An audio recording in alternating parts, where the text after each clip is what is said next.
recognition of 20 years of unprecedented development, GRTS, your national broadcaster, joins the nation in celebrating 19 years of unparalleled service to the world. Yes, the national broadcaster clocks 19 on December 18, 2014. Commemoration of this year's event kicks off on December 1st to December 31st, 2014. Viewers will enjoy unlimited reminder of GRTS programs since 1995 to date. Not only that, the grand spectacular night of December 19th will feature a cocktail party dedicated to its esteemed customers and proud partners. This is a wonderful opportunity for businesses to advertise and associate their products and services to a wide and diverse audiences during these month-long celebrations, taking you all the way to the midnight countdown. Be part of the success. Yeah, no doubt.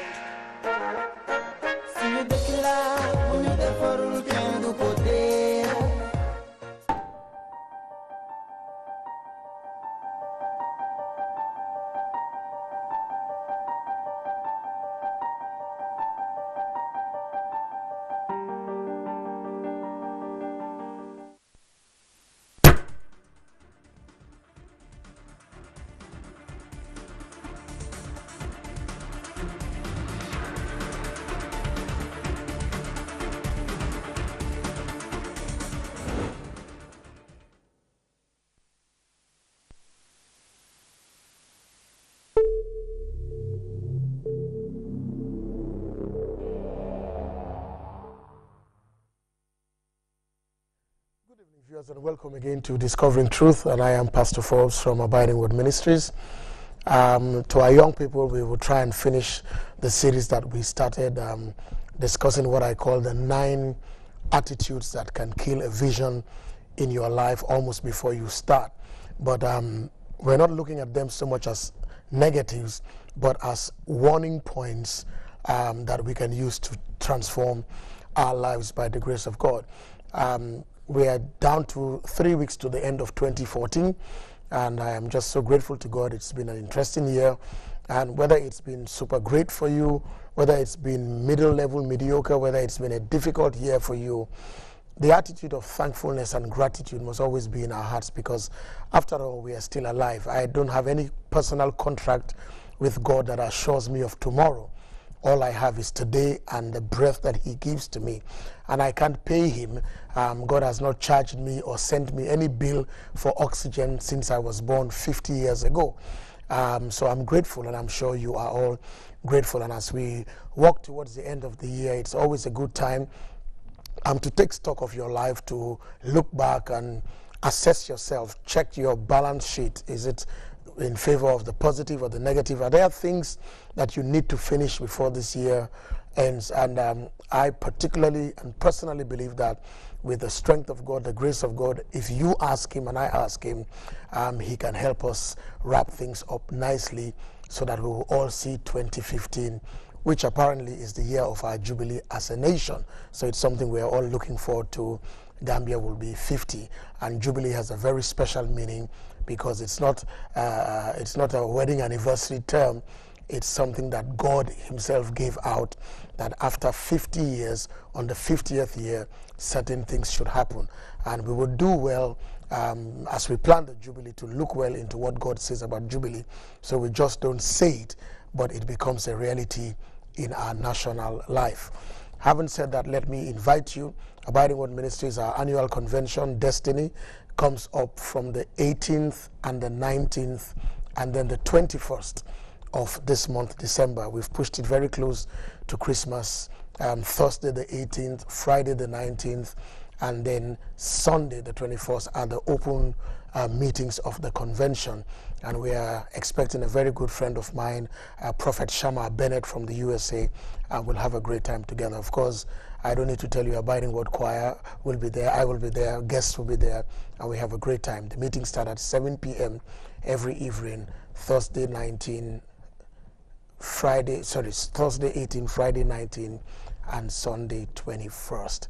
And then, of course, we'll walk into Christmas and then walk into 2015 with God's goodness upon our lives. Back to my young friends, I will recap quickly to the first 5 we did so we can end this series. We talked about 7 attitudes or dispositions that potentially can kill every person's vision, and we must all rather put them to death before they kill us. Before the thing kills you, kill it. We call them vision killers or vision destroyers. The reason why I'm doing this is that I know the future belongs to all of us. When I started Abiding Word Ministries, I was barely 26 thereabout, and the church is celebrating 27 years. I can only talk about God's goodness in many, many, many ways. And when you look at where you are and where you started, you wonder whether it's the same person. You were local, you were maybe village, and after some time, God globalizes you, and you're global. And it's only God and His mercy and His goodness. But on your part, on my part, on the human part, there are certain ingredients, there are certain, if you like, condiments, there are certain prerequisites that you must put on the ground for that to happen, because God doesn't work in a vacuum, neither do His blessings. Blessings are supposed to bless you, but there are blessings that have destroyed people, not because they were curses, but the people were not ready. Like one of the leadership gurus of the world said that success is when preparation meets opportunity, and most times opportunities come, People tell us that opportunities come but once and they go. That's not true. I can tell you opportunities come again and again, because God is good, kind, loving, and merciful. But opportunities come and then preparation is not on the ground. What do? I could tell you testimonies about my life and our church, which maybe I'm not at liberty to do on television, but preparation meets with opportunity, and you can be blessed tremendously because you were ready when the opportunity came. So we're looking at 7 attitudes, 7 dispositions, because life for all of us stands or falls squarely on attitude. As we've said over and over again, your attitude determines your altitude. The height to which you can go or the depth to which you can sink is a function of your attitude. There are people whose attitude have taken them to the top. Globally, they have friends, they don't spend their money, and things happen for them because of their attitude. There are people whose attitude have closed all kinds of doors for them. They just have a really pugnacious, repugnant, terrible attitude. But everybody can change. And one of the great ways of solving a problem is to recognize the problem is there, not to call yourself a victim, not to play the blame game, not to say it's my auntie, it's my uncle, it's the scholarship board, it's this person, it's the economy, but to squarely look at yourself and ask what you can do for yourself. It's intriguing to know that when God created Adam, our forebear, Adam and Eve, we say Adam and Hawa, and put them in the garden, there were no air conditioners in the garden. There were no iPads in the garden. There were no HD digital studio cameras. There's no aeroplanes. There were no ships. There was no furniture. Or maybe they were, because the furniture was in the trees. The IC chip for the iPad was in the sand, silica. And so Adam and Eve were supposed to understand that most times blessings come in raw material form. And that is why it is unthinkable when people say we have no capital to start. That cannot be furthest from the truth. Young person, you have a capital, you have your brain, you have skills, you have opportunities, and there are things you can do. We all know that when an examination is tough and we are preparing for it, nobody tells us to stay up late. People chew cola, bitter cola, drink coffee, drink cafe tuba. People will do anything, put their feet in water, tell their cousins to wake them. Somebody said, hit me, kick me, throw water on me, I need to wake up for this paper. And you tell them, but is that your favorite show on the TV? Switch the TV. I know people who turn their phones off when they want to read, because it's inside, you can take it out. And so your attitude matters in everything you do, because young people, the future belongs to you. And tomorrow is not afar off. Tomorrow is just around the corner, and we've established that the challenges for young people today, especially when all kinds of historical pillars of life and society's foundation are being shifted and eroded, that we don't really know what the definitions are anymore.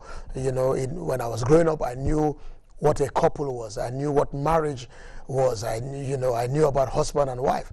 Now I live in a world where the terms are being changed to partners and common law and all that kind of thing. So young people, the challenges are going to be great ahead of you. And so we said you must avoid 7 attitudes. I'll just run through the ones that I did so I can have time to finish the others.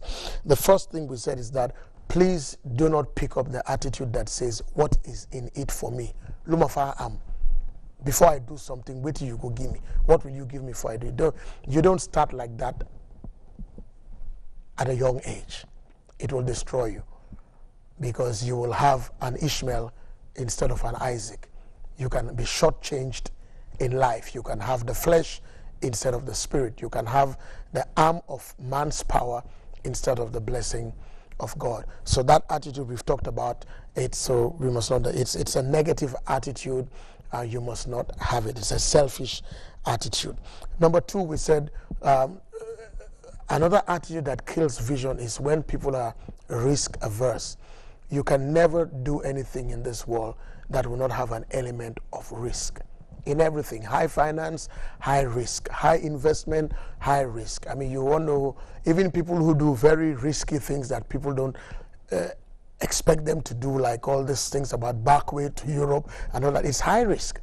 And, you know, unfortunately, some people get through, and 10 years later, you see them and you say, semester bango, boy, isinamoto. You know, it's high risk. You know, it's not endorsed, and I'm not endorsing it certainly on this program, but you cannot do anything in life if you just stay in one place. You don't lift a finger. You want everything to be in order before you do anything. This is how the Bible puts it, and I think it's the best way you can ever hear it. In the book of Ecclesiastes in the Bible, in chapter 11, verse 3-4, it says, he who observes the wind will never sow in the ground his seed, and he who observes the clouds will never go to the farm to reap. In other words, your ability and desire and decision to start something, to plant a seed, to open a business, to start a school, to open a shop, to do something, you're looking at the wind, you're looking at the externals, and you say, wow, the economy is bad, the dollar to the dollar rate is bad, the Ebola is around, this and that. So you're looking at the wind, and you are blaming your non-proactivity on an external stimuli, which you have to remember comes to all of us. The wind is all over the world. So people defy the wind. Some people use the wind. The eagles use the wind and soar higher. Planes use the wind. Sometimes you could be flying from, let's say, maybe London to New York, or New York to Dakar, or London to Banjul. If you're flying New York to Dakar, you are told it's about 8 hours. And sometimes when you're on the flight, the captain tells you that we have tailwind. And so this 8-hour flight is going to be 6 hours, 15 minutes. In other words, the plane is going, but the wind is giving it added velocity and movement. So you cannot look at the wind and say, because of the wind, I'm not going to do anything. Those who sail and use sailing boats, you know, and use their ropes and tie them and do that, they need the wind. They understand the wind. And then it says you also cannot reap if you look at the clouds, because you look at the clouds and you say, it's going to rain, and because of that you don't go out. And sometimes you wait and you don't see anything. Sometimes you see a few tiny drops and then it moves. And sometimes in this life, you know, I've been in nations where it's raining, the sun is shining, the wind is blowing, and it's snowing. I've been in nations where almost all 4 seasons happen right there, and people have to go to work. You have to organize yourself. There are people who live in Alaska. There are people who live in Siberia. There are people who live in Canada, where they go up to -35, and they are working. What that means is that they have adjusted themselves onto how they dress, what they do, the internal temperature of where they work, because if not, those nations would be shut down. But Canada is one of the richest countries in the world. So my young friends, you cannot say you are not going to take a risk. You have to take risk, because the frontiers of life were never advanced by people who just sat back. They broke through the barriers. Number 3, we said avoid procrastination. And that's not just for young people, but because I'm focusing on young people, I will do it tomorrow. Tomorrow never comes. You know, sometimes you go to some shops and you see that phrase, no credit till tomorrow, because tomorrow never comes, because the tomorrow you spoke of yesterday is today, you know. So you cannot procrastinate. I will do it tomorrow. I have a self-discipline policy that whatever I have to finish in a day, I finish it in a day. Even if I have to sleep at 2 in the morning, I have to finish it, because you don't want to do a backlog and you carry over tomorrow's problems, yesterday's backlog, carry over. No, you want to finish 2014, clean your slate. So 2015, you know what you're doing. Now, I know that does not always happen, you know, in all kinds of ways, especially financially, you know, your banking and all that. But you can have that disciplined mindset to say that what I have to do, I'm going to do now. I'm not waiting for my friends. I'm not waiting for anybody. I am not procrastinating, because we have been told that procrastination is the thief of time. Now, I have my own definition, which you've heard over and over. I said procrastination is the baby of laziness and fear. Everybody who is procrastinating is lazy. I'll do it tomorrow. The sun is hot. You know, there's no lights. The internet is slow. You know, the taxi did not come. You know, you are just postponing what you should do. You know, you see it. Maybe you want to pack your room. Maybe you want to paint your house. Maybe you want to balance your books. And whenever I look at the accounts, I'm tired. That's laziness. I also say that procrastination is the mother of all regret and a lot of bitterness and jealousy. Most people who are bitter and jealous and full of regret, if you look at them, they were procrastinating. When they were 18, they thought they had the world to themselves. They found out they're 25. They thought there is time. They found out they are 45, and it looks like time is eluding them. The next thing, they were 60, 70, and they looked back. Wow, I never owned a plot of land. I didn't build anything. What am I living for? I can't just be working for a company until I die, because the house I live in is the company's house. So young people, you must remember that. So you don't procrastinate. You do what you should do now. Then we said number 4, you should avoid being busy. One of the things that makes young people busy is social networking sites. You spend all your time on Facebook. There are people I tease, you know, I know people, I call them the owners of Facebook. They're always on Facebook. They're always putting something on Facebook.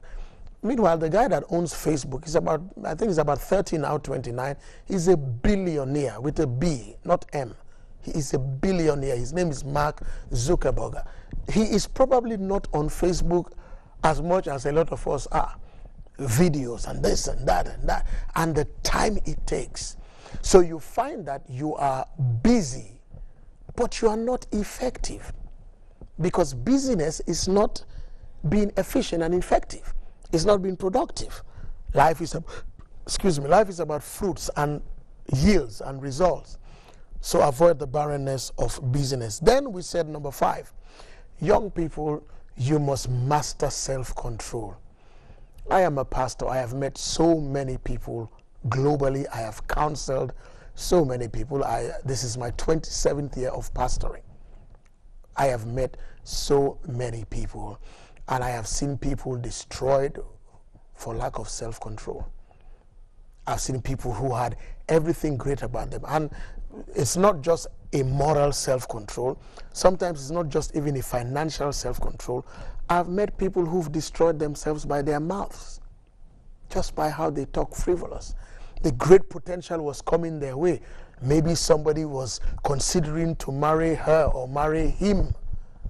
But it's like, wow, this guy, you know, like the Ghanaians say, you have okra mouth.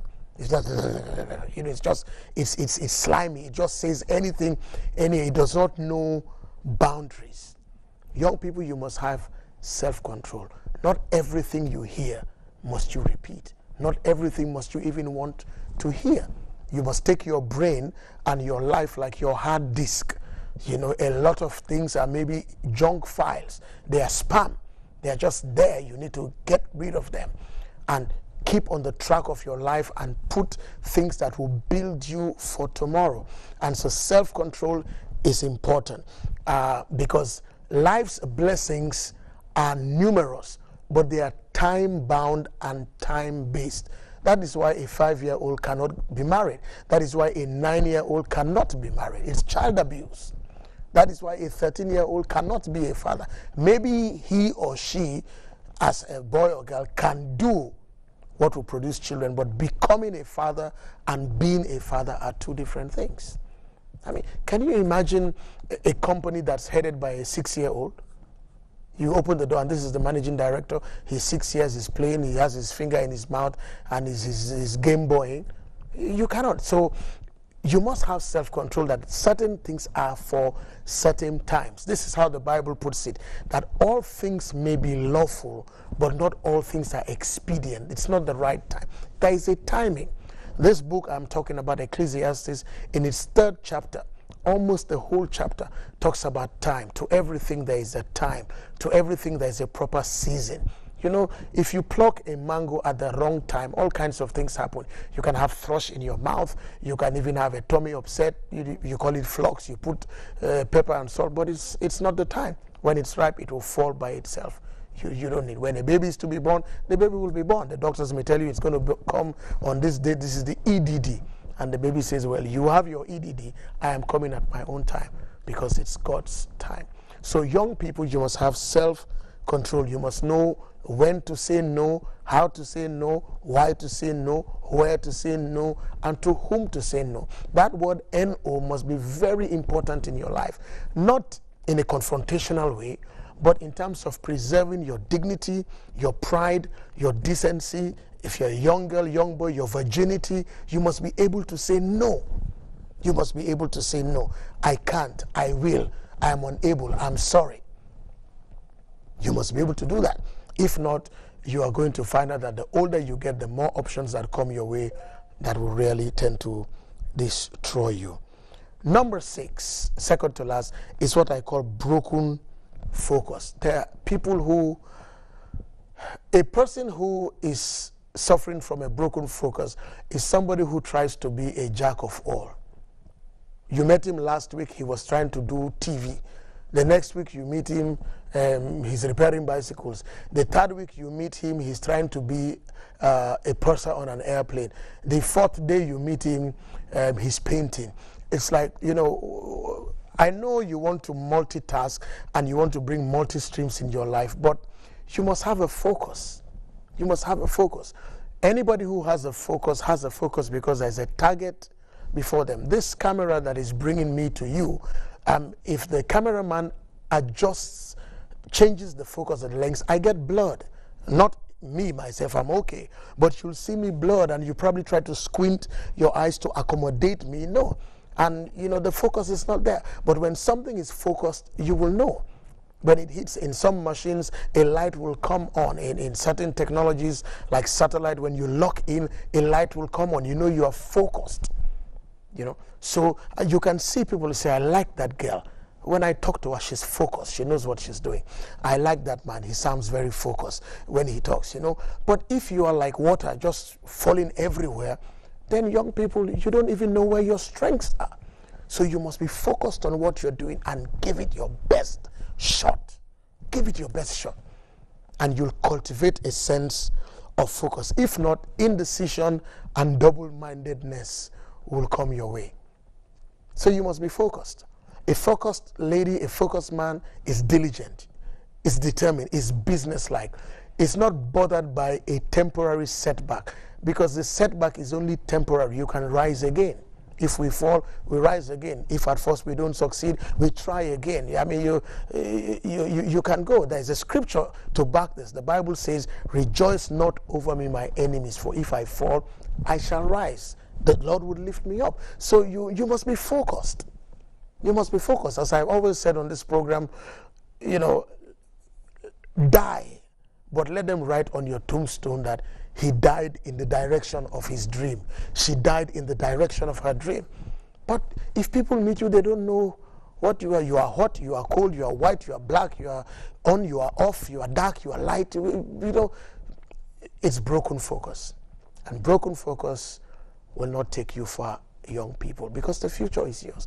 And finally, and this one is passionate to me, And I say it advisedly, and I hope young people, you will listen to me very carefully. When I met my mentor as a pastor, I asked him to mentor me. And when you ask somebody to mentor you, you must be ready, because they are not your friend. Your mentor can tell you anything. Your mentor can bench you, tell you sit down.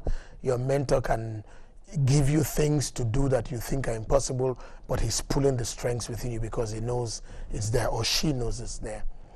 And I love my mentor so much. There's so many things that he has helped me with. But I remember one thing he said, and many years ago when he visited the Gambia, he said it in a service. He said, a lot of people, he was talking about church work, he said a lot of people work so hard until you give them a title, then they change. Young people, I don't know how to say it, you are bigger than reverend, doctor, pastor, imam. You are bigger.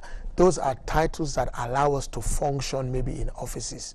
But if we make the mistake of letting the title overcome who we are, basically you'll be shortchanging yourself. You know, if I give you my business card and it says Francis Forbes, pastor, and you wanted an engineering problem, you'll say, oh, thank you very much, I'm sorry. He doesn't qualify, he's a pastor. Why? Because my title on that card has limited my ability, even though I can do other things. So much as it's good for honor, for respect, and honor must be given where honor is due, but it must not get into your head. It must not get into your head. You will become an engineer, you will become a doctor. I know a country where the people are very fond of putting their titles before their name. Engineer, so and so, architect, so and so, mechanic, so and so, fruit seller, so and so, DJ, so and so. I mean, no, you are bigger than that. There's a lot you can do.